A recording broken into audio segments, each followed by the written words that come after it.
ہے دین میں بھلائی دنیا و آخرت کی، پیغام شعیب کاشفی ہم سب کا رہنما ہے۔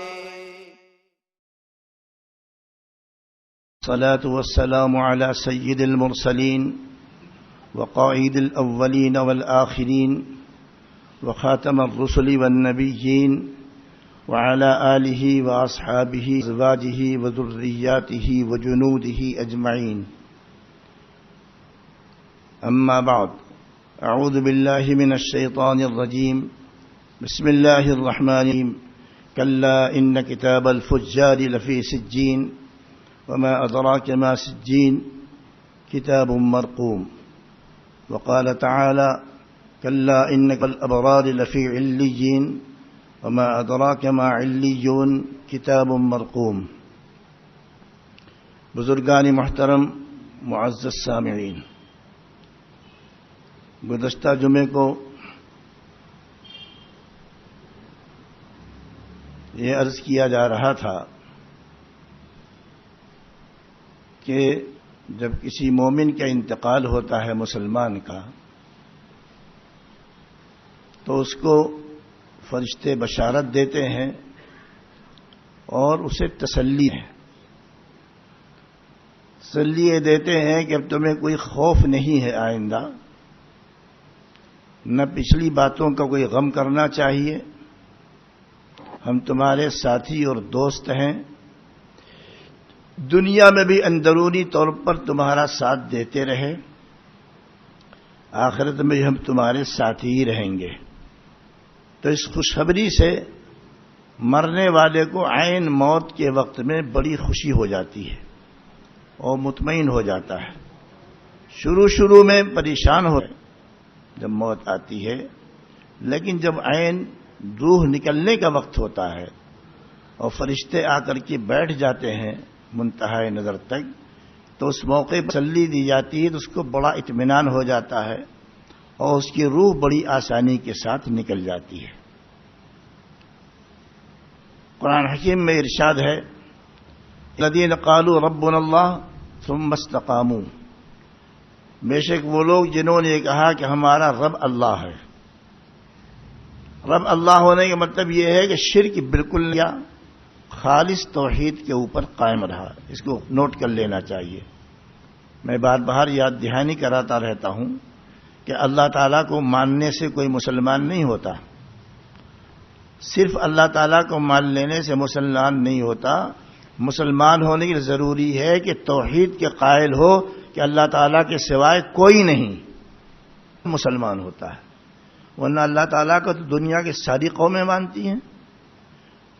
ہم تو پڑھتے ہیں لا الہ الا اللہ، نہیں ہے کوئی معبود مگر اللہ۔ مطلب کیا ہے؟ اس کا ترجمہ دوسرا کیا جاتا ہے لا الہ الا اللہ، کہ اللہ کے سوا کوئی معبود نہیں، یہ ہے توحید۔ اس توحید کے جو قائل ہوتا ہے وہ مسلمان ہے، اور محض اللہ اللہ اللہ، اس سے کوئی مسلمان نہیں ہوتا ہے۔ اللہ اللہ تو برہمن بھی کرتا ہے، اور اگر اس سے پوچھو کہ زمین و آسمان کو کسی نے پیدا کیا تو کہہ دے گا اللہ نے کیا، اپنی زبان میں بھگوان نے کیا کہہ دے گا۔ اس سے پوچھو کہ صاحب موت حیات کس کے قبضے میں، کہہ دے گا اللہ نے۔ اس کٹر برہمن سے پوچھو کہ صاحب یہ دن رات کس کے حکم سے ہوتے ہیں، کہہ دے گا اللہ نے، تو مسلمان نہیں ہوگا۔ کیوں؟ اس لیے اللہ تعالیٰ کے ساتھ اس نے دوسرے معبودان باطل کو شریک کر دیا ہے، شرک کر رہا ہے، مشرک ہے۔ مشرک کے معنی شرک کرنے والا، شریک کے معنی حصے دار بنانا۔ دوسروں کو اللہ تعالیٰ کی خدائی میں اور الوہیت میں حصے دار بنا دیا ہے، لہذا یہ آدمی مسلمان نہیں کہلائے گا جب تک کہ توحید کا قائل نہ ہو، اور ساتھ میں سرکار کے اوپر بھی ایمان لے آئے، محمد الرسول اللہ۔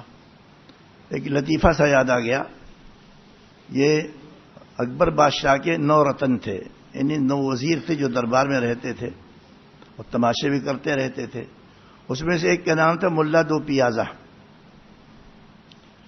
ایک آدمی آیا، اس نے کہا میں ملا دو پیازا سے سوالات کرنا چاہتا ہوں، لیکن اس کا ذہن کیسا ہے، سوالات کے جوابات صحیح دیتا کہ نہیں۔ اس نے کہا ٹھیک ہے، اب جناب جو دوسرا آدمی تھا اس نے ملا دو پیازا کے سامنے انگلی کر کے کہا، کچھ بولا نہیں، ایسے ملا دو پیازا نے 2 انگلیاں اٹھائی اور کہا بس۔ اس کے بعد سوال کرنے والے نے ملا دو پیازا کو جھاپڑ دکھایا، ملا دو پیازا نے مٹھی اٹھا کر کے ایسے کہا، تو کہنے لگا کہ یہ ملا دو پیازا جو اکبر کے 9 رتنوں میں سے ہے، یہ بڑا ذہین قابل آدمی ہے، میری ہر بات کا جواب اس نے دے دیا۔ پوچھا کیا جواب دے دیا؟ اس نے کہا میں نے جب ایک انگلی سے اشارہ کیا تھا تو میں نے کہا تھا اللہ ایک ہے، انہوں نے 2 انگلی سے اشارہ کر کے کہا نہیں محمد رسول اللہ بھی ہے، تو بالکل صحیح کہا۔ میں نے جھاپڑ اٹھا کر کے تماچا اٹھا کر کہا تھا کہ پاک پنجتن، شیعوں کے ہاں پاک پنجتن چلتے ہیں، وہ ہر موقع کے اوپر پاک پنجتن کا نام لیتے ہیں، دروازوں پہ لکھ کر لگا دیتے ہیں، حضرت علی، حضرت فاطمہ، حضرت حسن، حضرت حسین، حضور تو ہی ہیں، تو حضور صلی اللہ علیہ وسلم، حضرت علی، حضرت فاطمہ، حضرت حسن، حضرت حسین، ان کو شیعہ لوگ پاک پنجتن کہتے ہیں۔ سنی حضرات کے گھروں پر بھی یہ لگا رہ جاتا ہے شیعوں کی چیزیں۔ اصل میں ہندوستان میں کیا بلکہ پوری دنیا میں ہر قوم نے دوسرے قوم سے کچھ نہ کچھ لیا ہے، غلط لیا ہو یا صحیح لیا ہو، یہ ہمارے معاشرے میں، سماج میں، ہندوستان میں، پاکستان میں، بنگلہ دیش وغیرہ میں جو بہت ساری بدعات، خرافات، شادی کی، بیاہ کی، مرنے کی، جینے کی، پیدا ہونے کی منائی جاتی ہیں، ان میں کی اکثر رسمیں جو ہے وہ ہندوؤں سے لی گئی ہے۔ شرم آتی تھی تو نام بدل دیا، مثلا تیجا ہے، 40واں ہے، 10واں، یہ ہندوؤں کیا ہوتا رہتا ہے، تو ہندوؤں سے لی گئی رسمیں ہیں، ناموں کو بدل دیا گیا ہے۔ تو اس نے کہا، اس آدمی نے جس نے ملا دو پیادہ سے سوال کیا تھا کہ میں نے کہا پاک پنجتن، یعنی پاک جو تن ہے، پاک افراد ہیں 5، یہ ہر چیز سے، گناہ سے پاک ہے، شیعوں کا عقیدہ ہے۔ انہوں نے مٹھی بند کر کے کہا کہ نہیں، سب کے سب متحد بھی ہیں، مٹھی میں ساری انگلیاں جمع ہو جاتی ہیں تو متحد ہو جاتی ہیں، تو بڑا ذہین آدمی ہے۔ ملا دو پیادہ سے کہا گیا تمہارے نزدیک کیا مطلب تھا اس کا؟ تم نے جواب دیا۔ اس نے کہا اس میں سے کوئی بھی مطلب میرا نہیں تھا، یہ تو خامخواہ کی تعبیر کر رہا ہے۔ اس نے کہا تھا میں تیری آنکھ نکال دوں گا، ایک آنکھ پھوڑ دوں گا، میں نے 2 انگلی سے اشارہ کیا میں تیری دونوں آنکھیں پھوڑ دوں گا۔ اس نے جھاپڑ اٹھایا تھا کہ میں تجھے ایک ریپٹ لگاؤں گا، تو میں نے مٹھی بنا کر کہا کہ میں تجھے گھوسا ماروں گا، میرا مطلب تو یہ تھا۔ دیکھیے ایک ہی بات ہے لیکن 2 مطلب نکال لیے دونوں نے اپنے اپنے خیال کے اعتبار سے۔ ایسا بہت سے ہوتا ہے، بہت سے لوگ قرآنی آیات کی تعویلات اتنی باطل کر دیتے ہیں، اور چونکہ ذہین ہوتے ہیں تو عام طور پر لوگوں کو پتہ نہیں چلا کہ اس نے کیا گھما پھرا دیا ہے۔ جو فرقے باطلہ ہوتے ہیں وہ بھی قرآن ہی پیش کرتے ہیں، اسی لیے حضرت علی رضی اللہ تعالیٰ عنہ نے فرمایا غالباً کہ قرآن کے ساتھ ساتھ حدیث بھی دیکھا کرو، قرآن کی بعض آیتیں ایسی ہیں اس میں کئی مطلب نکلتے چلے جاتے ہیں، باطل فرقوں کے لیے بھی مطلب نکل آتا ہے اور حق والوں کے لیے مطلب نکل آتا ہے۔ اب کون سا مطلب لیا جائے؟ باطل فرقہ بھی اسے ایک مطلب نکال لیتا ہے، آیت میں گنجائش رہتی ہے۔ اللہ تعالیٰ میں تو سمندر ہے، سمندر کے اندر مچھلیاں بھی ہوتے ہیں اور خطرناک جانور بھی ہوتے ہیں، تو یہ تو سمجھنے کی بات ہے۔ تو باطل آدمی اسی آیت کا دوسرا مطلب لیتا ہے، حق پرست دوسرا مطلب لیتا ہے۔ تو حضرت علی رضی اللہ تعالیٰ نے فرمایا جب خوارج سے بحث کرنے کے لیے بھیجا تھا عبداللہ بن عباس کو کہ محض قرآن نہیں بلکہ قرآن کے ساتھ حدیثیں پیش کرنا، حدیثیں قرآن کی مطلب کی وضاحت کر دیتی یہاں کیا مطلب ہے۔ اگر نہیں لیں گے آپ حدیثوں کو تو قرآن کی بہت سی آیتوں کو سمجھ نہیں پائیں گے۔ مثلا قرآن میں الصلاۃ آیا ہے، الصلاۃ کے معنی نماز کے آتے ہیں، الصلاۃ کے معنی اصل میں آتے دعا، اقیم الصلاۃ، صلاۃ کے معنی عربی میں دعا کے آتے ہیں۔ یہ جو ہم نماز پڑھتے ہیں یہ مطلب اس کا نہیں ہے، ڈکشنری میں صلاۃ کے معنی دعا کے آتے ہیں، یہ جو ہم نماز پڑھتے ہیں یہ مطلب نہیں ہے صلاۃ کا ڈکشنری کے اندر۔ اب ظاہر بات ہے اہل قرآن جو حدیث کے انکار کرتے ہیں وہ کہتے ہیں صاحب قرآن نے کہا ہے صلاۃ پڑھو، مطلب یہ ہے کہ تم اللہ تعالیٰ سے دعائیں کیا کرو، بس ختم ہو گئی بات، جب جی چاہ دعا کر لیا اور ہم نے صلاۃ پڑھ لیا۔ لیکن جب حدیث دیکھا جائے گا تو حدیث یہ بتلائے گی کہ قرآن میں جہاں صلاۃ آیا ہے وہاں پر شرعی اصطلاح مراد ہے، صلاۃ سے مراد خاص طور کی ایک عبادت جس میں تکبیر تحریمہ بھی ہے، جس میں قیام بھی ہے، قرات بھی ہے، رکوع بھی ہے، سجدہ بھی ہے، قومہ بھی ہے، جلسہ بھی ہے، قعدہ بھی ہے، سب کچھ ہے، اس عبادت کے نام ہے صلاۃ۔ یہ معلوم ہوا حدیث سے۔ اب اگر کوئی حدیث کو نہیں پکڑے گا تو ظاہر بات ہے کہ بھی وہ صلاۃ کا مطلب جو سمجھ نہیں پائے گا۔ اہل قرآن ایک فرقہ ہے، اپنے آپ کو کہتے ہیں اہل قرآن، ہم قرآن والے ہیں، مطلب کہ ہم حدیث کو نہیں مانتے۔ اب جب حدیث کو نہیں مانے گا، کہے گا میں قرآن کو مانتا، تو قرآن میں ایسے الفاظ مل جائیں گے، الٹے سیدھے معنی بیان کرے گا۔ اور حدیث کو ماننے کے لیے ضروری ہے کہ آپ صحابہ کو مانیں، صحابہ پر 100% اعتماد ہونا چاہیے۔ آج کے لوگ بعض لوگ صحابہ کی بڑی توہین کرتے ہیں۔ 100% اعتماد ہونا چاہیے، 1,24,000 صحابہ پر اعتماد ہونا چاہیے، اور یقین ہونا چاہیے سچے تھے، پکے تھے، دین کو پورا پہنچا دیا۔ ان سے بڑھ کر کے کوئی نہ عاشق رسول ہے، نہ ان سے بڑھ کر کے کسی نے دین کی خدمت کیا ہے، نہ ان سے بڑھ کر کے کسی نے دین کو برپا کیا ہے، نہ ان سے بڑھ کر کے کسی نے جہاد کیا ہے۔ یہ ساری باتیں ذہن میں رہیں تو پھر آپ ان کی حدیثوں کا اعتبار کریں گے۔ ابو ہریرہ نے کہا ٹھیک ہے، ابو ہریرہ تو سچے ہیں۔ اور اگر صحابہ پر اعتماد نہیں رہے گا، ان کے بارے میں شک ہو جائے گا، تو قرآن پر بھی شک ہو جائے گا اور حدیث پر شک ہو جائے گا۔ اس لیے قرآن آیا صحابہ کے ذریعے سے۔ اگر صحابہ پر بھروسہ نہیں ہے تو قرآن کیا بھروسہ بھائی؟ آدمی کہتا ہے کہ انہوں نے نہ جانے کیا کیا بیان کر دیا، ہمیں تو یقین نہیں آ رہا۔ جب صحابہ پر بھروسہ نہیں رہے گا، ان سے اعتقاد نہیں رہے گا، ان پر اعتبار نہیں، ان کا اعتبار نہیں کیا جائے گا، تو حدیثوں کا اعتبار ہوگا۔ حدیثوں صحابہ نے پیش کیا، تو قرآن بھی صحابہ کے ذریعے سے آیا ہے، حدیث بھی صحابہ کے ذریعے سے آیا ہے۔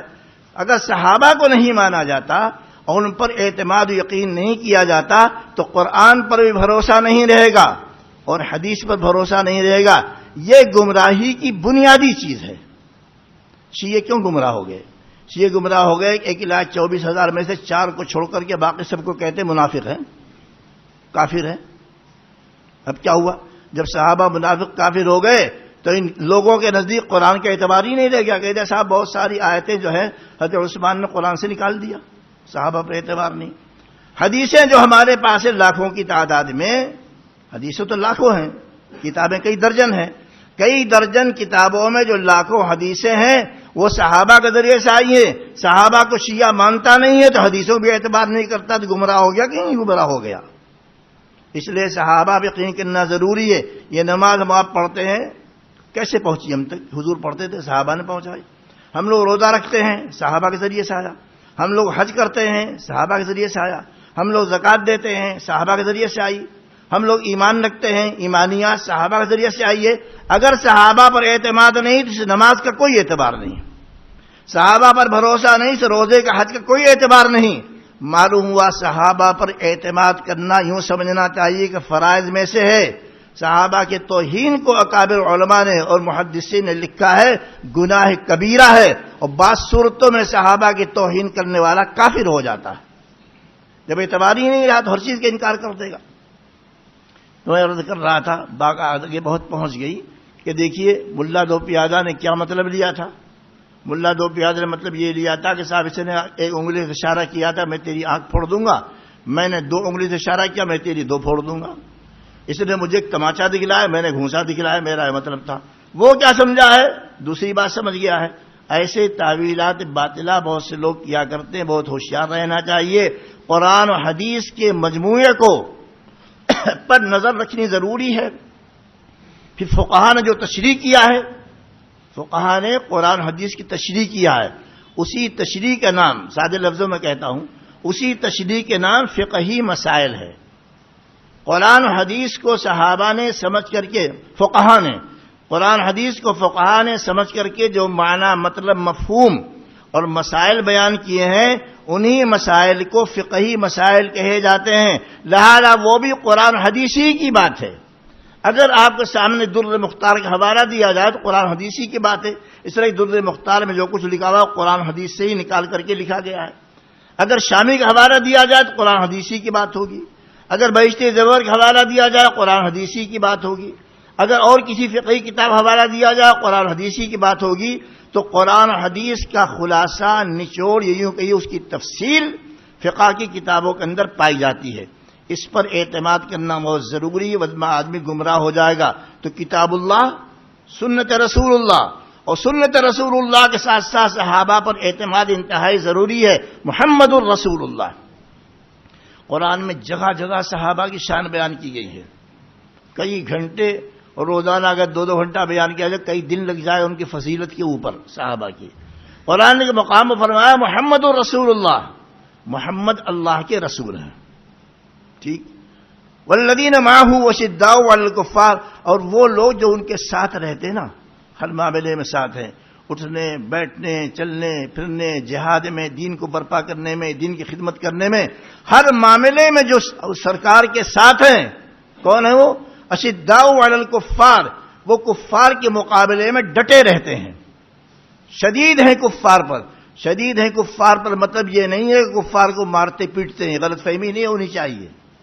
اشداء الکفار مطلب یہ ہے کہ اپنے موقف پر مضبوطی سے قائم ہے اور کفار صحابہ کرام کو کسی دینی معاملے میں جھانسا دے کر کے ان کو ڈاواں ڈول نہیں کر سکتے. یہ مومن کی شان بھی ہونی چاہیے. اشداء علی الکفار رحماء بینہم، اور آپس میں ان کے تعلقات کیسے؟ صحابہ کے آپس میں انتہائی رحیم و کریم ہیں.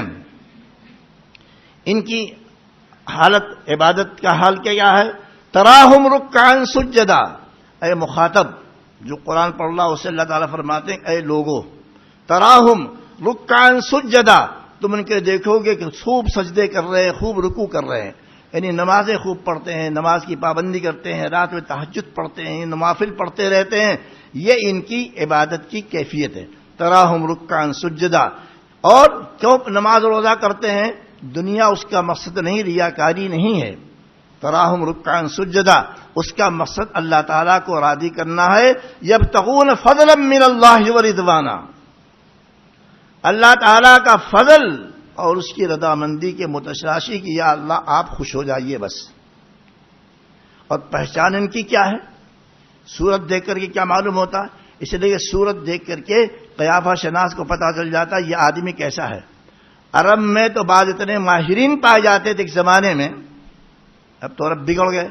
ایک زمانے میں اتنے ماہرین پائے جاتے تھے، اگر کسی نے کسی برتن میں پانی پیا ہے اور جو نسلوں کے ماہر ہوتے تھے، شجروں کے نسلوں کے ماہر ہوتے تھے، وہ اس برتن کو سونگھ کر بتا دیتا تھا اس پیالے میں فلاں قبیلے کے آدمی نے پانی پیا ہے.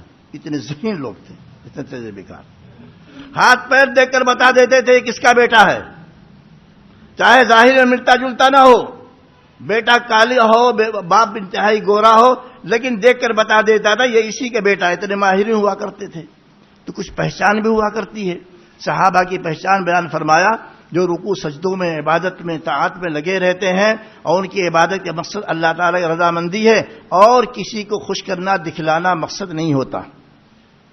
یبتغون فضلا من اللہ ورضوانا سیماہم، سیما مانے پہچان، سیما مانے پہچان، یہ ہندی والا سیما نہیں ہے. سیماہم فی وجوہہم من اثر السجود، ان کی پہچان نشانی ان کے چہروں پر سجدے کا نشان ہے. اب سجدے کی نشان کیا مطلب ہے؟ بہت سے آدمی کو سجدے کی نشان ہی نہیں پڑتا، زندگی میں نماز پڑھتے رہتے ہیں. یہ سجدے کے نشان نہیں جو یہاں ہوتا ہے، وہ بھی ہو تو ٹھیک ہے. سجدے کے نشان کا مطلب یہ ہے ان کی عبادت اور اطاعت کی وجہ سے ان کی نمازیں اتنی مخلصانہ ہیں اور شاندار یہ لوگ نماز پڑھتے ہیں کہ اس نماز کا اثر ان کے چہرے پیشانی سے بولیے ظاہر ہوتا. یہ ہے معلوم ہو جاتا ہے نیک آدمی کون ہے، کیسا ہے، گنڈا کون ہے، لوفر کون ہے، فراڈی کون ہے. سیماہم فی وجوہہم من اثر السجود ذالک مثل، اور یہ بتایا جا رہا ہے یہ ایسے ویسے لوگ نہیں ہیں. اللہ تعالیٰ فرماتے ہیں ہم نے ان کی پہچان تورات انجیل میں بتلا دی ہے، پہلے سے بتلاتے چلے آ رہے ہیں. ذالک مثلہم فی التوراۃ ومثلہم فی الانجیل، یہ وہ لوگ ہیں ان کی مثالیں ہم نے تورات میں بھی دے دیا ہے اور ان کی مثالیں ہم نے انجیل میں دے دیا ہے. حضرت عمر رضی اللہ تعالیٰ عنہ جب بیت المقدس کو فتح کرنے کے لیے تشریف لے گئے، پہلے تو اسلامی لشکر گیا، بیت المقدس فتح نہیں ہو رہا تھا، اس زمانے میں عیسائیوں کے قبضے میں تھا، وہ قلعہ بند کر کے اندر بیٹھ گئے تھے. پہلے قلعہ کے اندر لوگ بیٹھ جاتے تھے تو قبضہ نہیں ہو پاتا تھا، اب تو میزائلیں ہیں، ہوائی جہاز ہیں، اوپر سے بمباری کر دیا، اندر چلے گئے. اور پہلے یہ تھا قلعہ قبضے میں آیا تو ملک قبضے میں آ گیا، قلعہ قبضے میں نہیں آیا تو ملک قبضے میں نہیں آیا. بہت دن تک اسلامی لشکر پڑا رہا، کوشش کرتا رہا کہ بیت المقدس فتح کرے، لیکن صحابہ کرام فتح نہیں کر پا رہے تھے. اس کے بعد اندر جو ان کے پادری تھے، پوپ تھے، انہوں نے صحابہ کرام سے کہا کہ ایسے نہیں فتح کر پائیں گے آپ. ہاں ہماری کتابوں میں حضور محمد صلی اللہ علیہ وسلم کے ایک خلیفہ کا تذکرہ ہے اور ان کی کچھ نشانیاں بیان کی گئی ہیں، وہ نشانیاں ہم دیکھیں گے، اپنے خلیفہ کو مدینے سے بلاؤ. اگر وہ نشانیاں ان میں پائی جاتی ہیں تو ہم دروازہ خود بخود کھول دیں گے اور سمجھ جائیں گے کہ محمد صلی اللہ علیہ وسلم کے یہ امتی ہیں اور محمد صلی اللہ علیہ وسلم اللہ تعالیٰ کے رسول سے بات ختم ہو جائے گی. حضرت صحابہ نے حضرت عمر سے کہا کہ آپ کو آنا پڑے گا، سینکڑوں میل کا سفر، مدینہ کہاں، بیت المقدس کہاں، جناب وہاں سے چلے.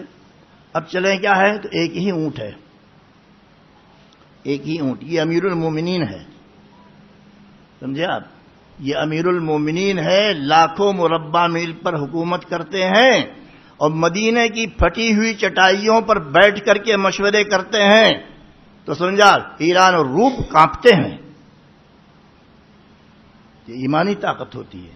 جب تک مسلمانوں کے پاس ایمانی طاقت تھی، اللہ اس کے رسول کے پوری طریقے سے فرما بردار تھے، تو مسلمانوں کا روب پورے عالم پر پڑتا تھا. بنو امیہ کے زمانے میں واقعہ ہے، بنو امیہ، دیکھیے دنیا میں حکومتیں کرنے والے 3 خاندان گزرے ہیں مسلمانوں میں سے مشہور، بنو امیہ، بنو عباسیہ اور یہ عثمانی خاندان، عثمانیہ، ترکی کی حکومت. سب سے پہلے حکومت قائم کی بنو امیہ نے، جس کے بانی کے علی امیر معاویہ تھے. اس کے بعد حکومت قائم ہوئی بنی عباس کی، ان کے اولاد کی.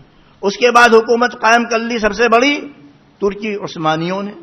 عثمان خان نے سب سے پہلے حکومت قائم کی، تقریباً 500-600 سال تک کی رہی. تو بنو امیہ کے شروع زمانے کے کچھ لوگ یہاں افغانستان میں آئے ٹیکس وصول کرنے کے لیے. یہ ہوتا تھا کہ یا تو اگر لڑنے کے لیے تیار ہو تو لڑو، ورنہ ہماری ماتحتی قبول کرو، سالانہ ہم کو ٹیکس دیا کرو. یہ انہوں نے مان لیا تھا افغانستان کے بادشاہ نے. اس زمانے میں افغانستان پر حکومت تھی بدھسٹوں کی، ان کی آج بھی بڑی نشانیاں پائی جاتی ہیں.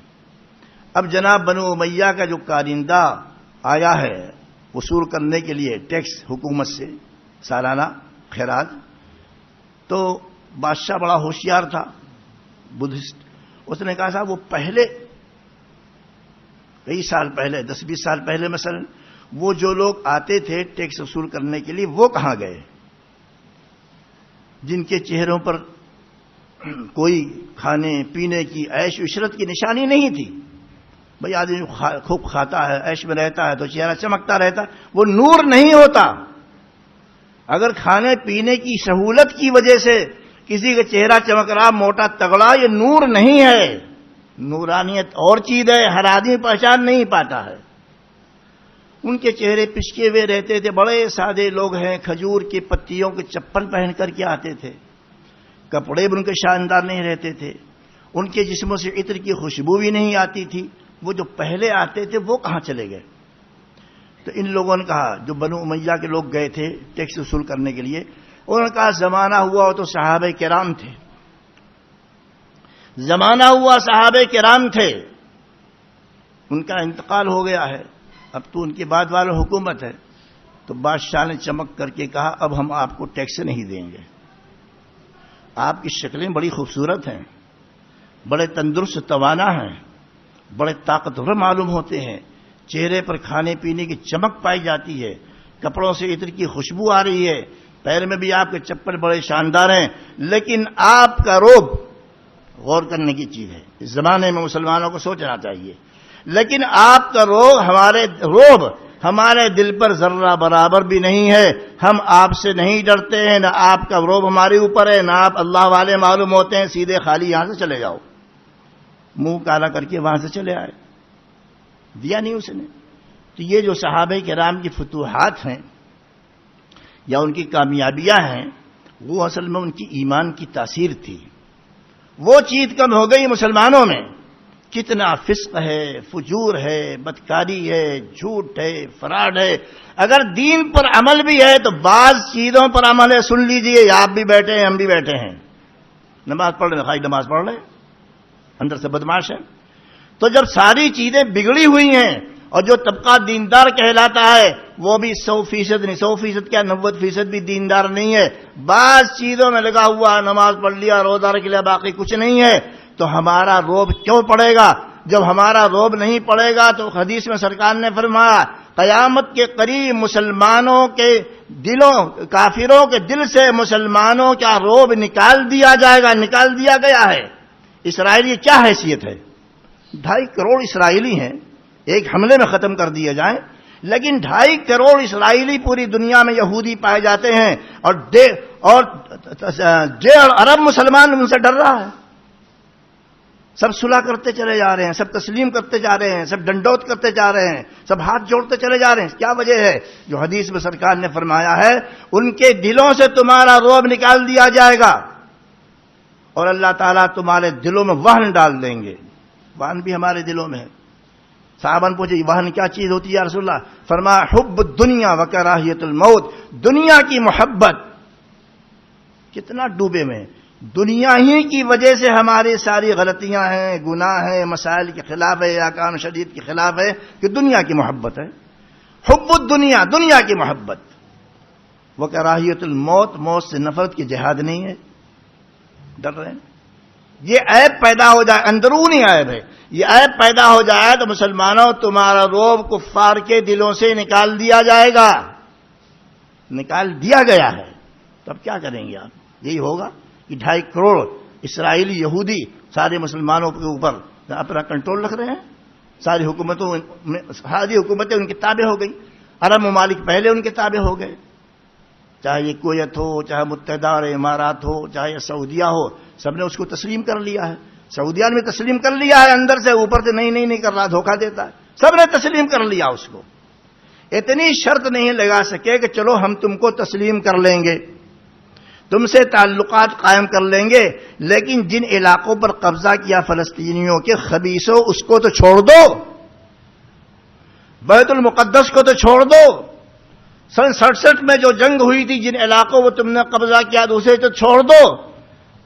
اگر یہ شرطیں تم مان لیتے ہو اور فلسطینیوں کی حکومت قائم کرنے دیتے ہو، ان کا خون خرابہ نہیں کرتے ہو تو تسلیم کریں گے. یہ شرط لگانے کو تیار نہیں، بغیر شرط کے مانتے چلے جا رہے ہیں.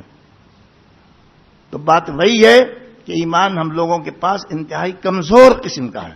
مسلمان تو ہے، کلمہ پڑھتے ہیں، اللہ پر یقین بھی ہے، لیکن کمزور قسم کا ہے. اس کمزور ایمان کا اثر یہ پڑا کہ کافر ہمارے مقابلے میں طاقتور ہو گیا. وہ طاقتور نہیں ہے، ہماری کمزوری نے اس کو طاقتور بنا دیا ہے. بات یہاں سے آگے بڑھی کہ حضرت عمر رضی اللہ تعالیٰ عنہ تشریف لے گئے بیت المقدس. ایک اونٹ سے بات چلی تھی، ان کے بعد 2 اونٹ بھی نہیں تھا، ایک ہی اونٹ. اس لیے یہ لوگ بیت المال سے اگر کچھ لیتے تھے روزینہ کھانے پینے کے لیے، بہت معمولی سا لیتے تھے. وظیفہ جو لیتے تھے بیت المال سے بہت معمولی لیتے تھے، بس تنگی سے گزران ہوتا تھا، تنگی سے. چنانچہ ایک اونٹ اور غلام ساتھ میں لے لیا. اسی اونٹ پر خود بیٹھا ہوا ہے کون؟ اس زمانے کے دنیا کا سب سے بڑا بادشاہ. سوچئے آپ، اس زمانے کی دنیا کا سب سے بڑا بادشاہ جو لاکھوں مربع میل پر حکومت کرتا ہے اور جس سے روم اور ایران والے نام سے کانپتے تھے، اتنا بڑا بادشاہ ہے اور ایک اونٹ ہے، اس پر خود بھی بیٹھا ہوا ہے، اپنے غلام کو بٹھا رکھا. غلاموں کو پوچھتا تھا، غلام کو بٹھا رکھا ہے. اور حال یہ ہے کہ اونٹ کے اوپر مسئلہ کیا ہے؟ مسئلہ یہ ہے کہ جانور پر اتنا بوجھ نہ ڈالو کہ اس کو تکلیف ہو. حدیث میں آتا ہے، حضور تو رحمت اللہ عالمین ہے نا، جانور پر بھی اتنا بوجھ نہ ڈالو کہ اس کی طاقت سے زیادہ ہو. گھوڑا جتنا برداشت کر سکتا اتنی آدمی بیٹھے ہیں. بیل جتنا برداشت کر سکتا اتنی بیل گاڑی میں بوجھ لا دینا چاہیے. گدھا جتنا برداشت کر سکتا اتنی بوجھ لا دینا چاہیے. سب کے ساتھ رعایت کا معاملہ کرنا چاہیے. تو کبھی خود بیٹھتے ہیں تو غلام پیدل چلتا ہے، کبھی غلام بیٹھتا ہے دنیا کا سب سے بڑا فاتح کہیے، امیر المومنین کہیے، بادشاہ کہیے، پیدل چلتا ہے. حضرت عمر کبھی یہ بیٹھتے ہیں تو وہ پیدل، کبھی وہ بیٹھتا ہے یہ پیدل چلتے ہیں. اتفاق سے جب بیت المقدس کے قریب پہنچے تو نمبر تھا غلام کا. غلام بیٹھا ہوا ہے، یہ اونٹ کی نکیل پکڑ کے چل رہے ہیں. دیکھا اوپر سے پادریوں نے کتابیں لے کر بیٹھ گئے، ہماری کتاب میں کیا نشانی، ہماری کتاب میں صحابہ کیا نشانی، ہماری کتاب میں کیا نشانی. دیکھا تو عجیب منظر ہے. امیر المومنین ہے، اتنا بڑا فاتح ہے، اتنا بڑا بادشاہ ہے، یہ پیدل نکیل لے خرید کر کے آ رہا، کھینچتا ہوا آ رہا ہے، اور غلام بٹھا رکھا اس کے اوپر. بس فوراً اس نے پہچان کر کے ان لوگوں نے بیت المقدس کے قلعے کا دروازہ کھول دیا کہ ہمیں جنگ نہیں کرنی ہے. جی اصل میں ہے. تو قرآن نے کہا بات یہاں سے آگے بڑھی تھی، آپ کو شاید یاد نہ ہو، مجھے اللہ فضل سے یاد ہے. ثم استقاموا ان الذين قالوا ربنا اللہ ثم استقاموا، جو یہ کہتے ہیں ہمارا پروردگار اللہ ہے، اس کا مطلب یہ نہیں ہے کہ خالی اللہ کو مان لیا، توحید کے ساتھ مانا، اس پر پورا بھروسہ کیا، زندگی بھر اس پر قائم رہے، اس عہد کے اوپر، لا الہ الا اللہ محمد رسول اللہ کے عہد پر زندگی بھر قائم رہے. ثم استقاموا، تب کیا ہوتا ہے؟ تتنزل علیہم الملائکہ، اب ان کے اوپر فرشتے نازل ہوتے ہیں. اب انشاءاللہ آئندہ جمعے کو آپ پر فرشتے نازل کیے جائیں گے. وآخر دعوانا الحمدللہ رب العالمین.